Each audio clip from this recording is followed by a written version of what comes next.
বান্দা তুই যদি ফজরের নামাজ না পড়স আমি কিচ্ছু বলবো না। তুই ঘুম থেকে উঠার আগে সকাল বেলার সেই পেটের ক্ষুধা নিবারণের নাস্তা আমি রাজ্জাক রিজিক ব্যবস্থা করে দিব। আমি আমার যা দায়িত্ব সব পালন করব, তুই নামাজ পড়লেও করব না পড়লেও করব।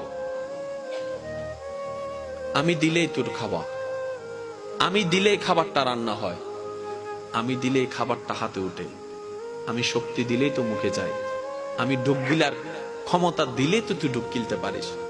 ওই খাবারটা পেটে গিয়ে আমি আল্লাহ হজম করাইলে তো হজম হয়, না হয়তো বদ হজম হয়ে সারা দিনের কান্না হয়ে যায়।